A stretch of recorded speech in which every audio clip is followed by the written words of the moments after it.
Well, good morning, everyone. I'm David Paul, the Managing Director of Effective Est in the UK. The title of the talk, we await the Fed later on today, and tomorrow we've got the Bank of England. Yesterday we had a rock and roll day.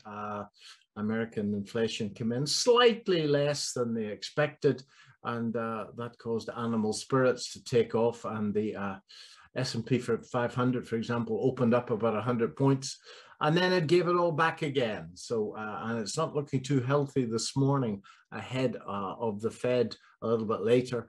And Mr. Powell will be speaking at 7:30. I think that's 7:30 will, in fact, be the big market moves today.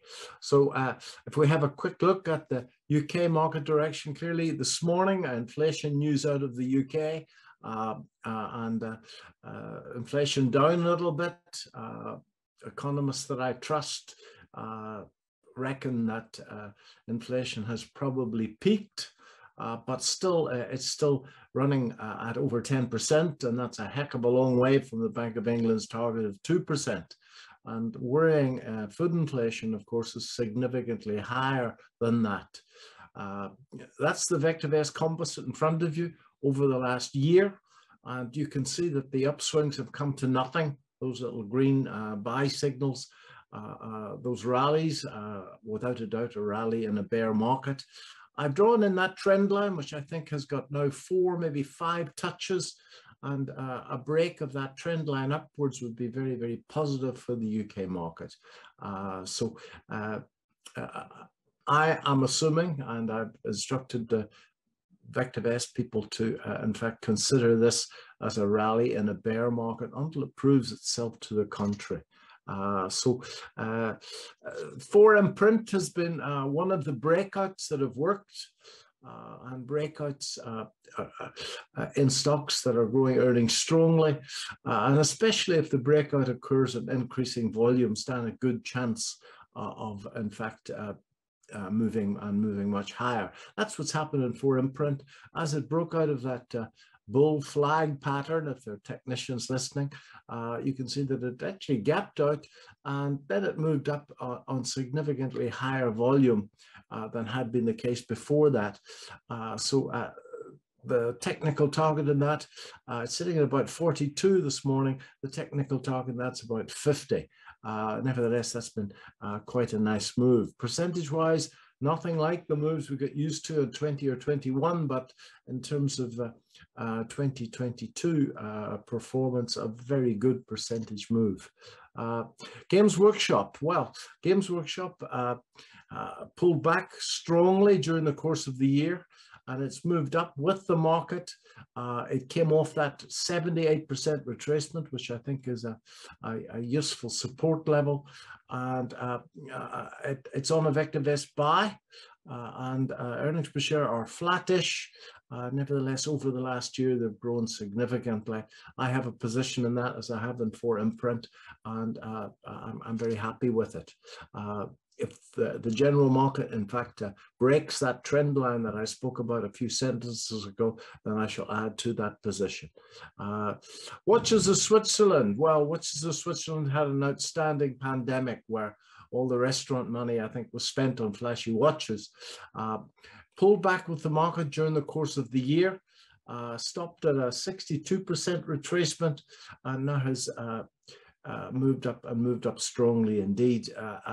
I'm holding the stock over the last few weeks. It's on Effective Est buy, and again, if the overall market breaks up through that trend line, then I shall be adding to that position. Bloomsbury I've held for a very long time. It's pulled back a little bit over the last day or two. It's pulled back to the last series of old tops, and it's pulled back in falling volume, which is always a sign that there's not many sellers around. So I continue to hold Bloomsbury, and I've added to that position significantly on any strength out of the general market, and been well rewarded for it. Now, Thungela, I'm not holding Thungela, but I'm looking for an entry. This energy market has been running for a very long time, and to me, the trend is starting to look very mature. Look upon this as a swing trade. Nevertheless, it looks interesting. The share is cheap. It's grown earnings hugely.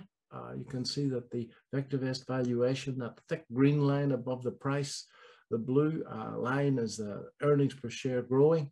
And on a forward PE basis, it's sitting at 2 or 3 from memory.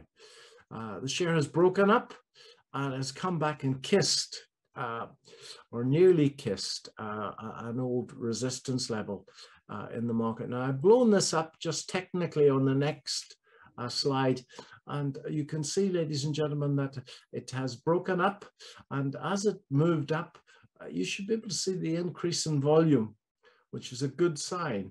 And it's come back, and as I say, it's kissed that area where previous resistance has now become support. It would seem to have charted a double bottom at that area. There was a hammer candle a few days back, which happened on good volume off the lows. It's still on a hold on Vectorvest. Give it a day or two, but certainly I'd be looking to buy in again Thungela if it does confirm they're moving to a Vectorvest buy recommendation. And the last one, of course, is Serica. Serica, natural gas play. Somebody told me years back that natural gas was a market for riverboat gamblers only, but undervalued.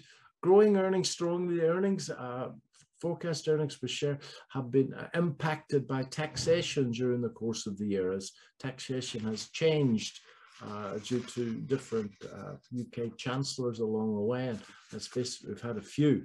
The share has pulled back to that quite obvious level of support based on that trend line, which is a confluence of a 78% retracement, significantly undervalued.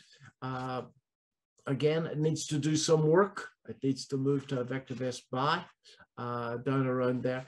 But for adventurous traders, certainly buying into that stock sub £3 would be an exceptionally good level.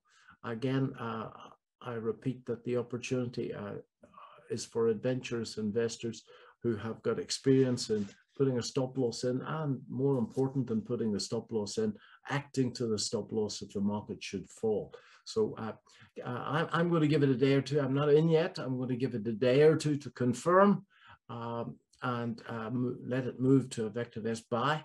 And then I should be buying into that and Thungela if and when they do confirm. So during the course of the talk, some fairly conservative investments, I feel, and Serica and Thungela in resources and in energy, quite aggressive investments at this stage of the energy cycle. I'm very positive about both of them, however. I think I'll be on Core Finance once more before Christmas. Thanks very much.